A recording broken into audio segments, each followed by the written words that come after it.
आप सभी को जय मसीह की। आज सुबह प्रभु का प्रभावशाली वचन मेरे साथ यशायाह भविष्यद्वक्ता की पुस्तक निकालिए, उसका 7 अध्याय और उसकी 18 आयत। उस समय यहोवा उन मक्खियों को जो मिस्र की नदियों के सिरों पर रहती हैं और उन मधुमक्खियों को जो अशूर देश में रहती हैं सीटी बजाकर बुलाएगा।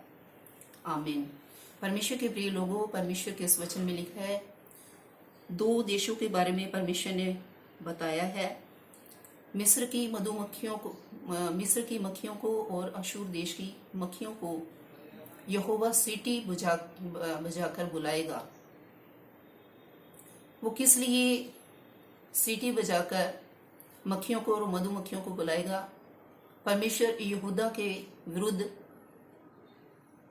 मिस्र देश से और अशूर देश से शत्रुओं को बुलाएगा। परमेश्वर ने इस वचन में यशायाह भविष्यद्वक्ता के द्वारा यहूदा के विषय में उस पर आने वाली विपत्ति के बारे में भविष्यवाणी कराई है। और परमेश्वर कहते हैं कि उस समय मैं मिस्र देश से शत्रुओं को और अशूर देश से भी शत्रुओं को बुलाऊंगा और वो आकर यहूदा देश के ऊपर चढ़ाई करेंगे। 19 आयत में लिखा है, और वे सब की सब आकर इस देश के पहाड़ी नालों में और चट्टानों की दरारों में और सब भटकटाइयों और सब चराइयों पर बैठ जाएंगी। हर एक जगह पर वो शत्रु, वो दुश्मन लोग आकर चढ़ाई करेंगे। परमेश्वर ने क्यों मिस्र देश से और अशूर देश से शत्रुओं को बुलाया है यहूदा के विरुद्ध? क्योंकि यहूदा परमेश्वर का अपने जीवन में भय नहीं मानता और वो संसारी लोगों का, संसारी राजाओं का अपने जीवन में भय रखता है। परमेश्वर से अधिक वो लोगों का भय अपने जीवन में रखता है। लेकिन परमेश्वर कहता है कि मैं उसके विरुद्ध बहुत सी विपत्तियों को ले आऊंगा।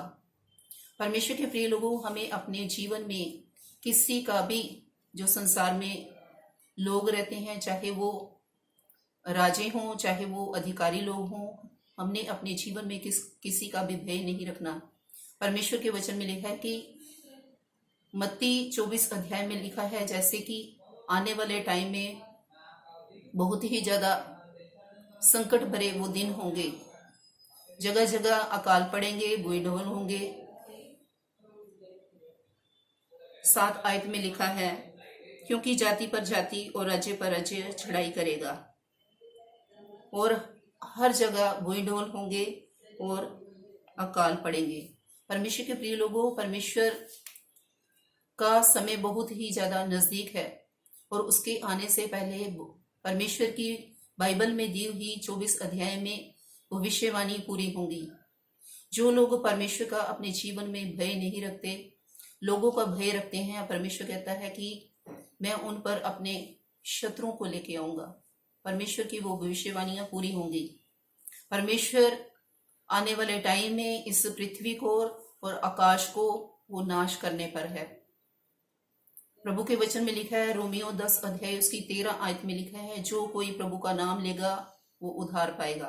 परमेश्वर के प्रिय लोगों, हमें परमेश्वर से प्रेम करना है, हमें उसकी आज्ञा का पालन करना है, हमें उसके वचन पर चलना है, उसके मार्गों पर चलना है, ताकि परमेश्वर हमसे प्रेम करे। और जब हम परमेश्वर से प्रेम करेंगे, परमेश्वर की कोई भी विपत्ति हमारे ऊपर नहीं आएगी। हमारे ऊपर कोई भी परमेश्वर की विपत्ति, कोई भी संकट, कोई भी क्लेश हम पर नहीं घटेगा। इसलिए परमेश्वर के प्रिय लोगों, परमेश्वर को क्रोध मत दिलाएं, बल्कि उसी से प्रेम करें, उसी की उपासना करें, उसी से लिपटे रहें। क्योंकि एकमात्र परमेश्वर वो ही है जिसने स्वर्ग और पृथ्वी को बनाया है। इसलिए परमेश्वर का प्रिय लोगों, परमेश्वर का भय मानते हुए उसकी आज्ञाओं का पालन करें, उसके मार्गों पर चलें, उसके वचन को पढ़ें और उसके साथ अपने जीवन को व्यतीत करें, ताकि परमेश्वर आपसे प्रेम करे, ना कि क्रोध करे।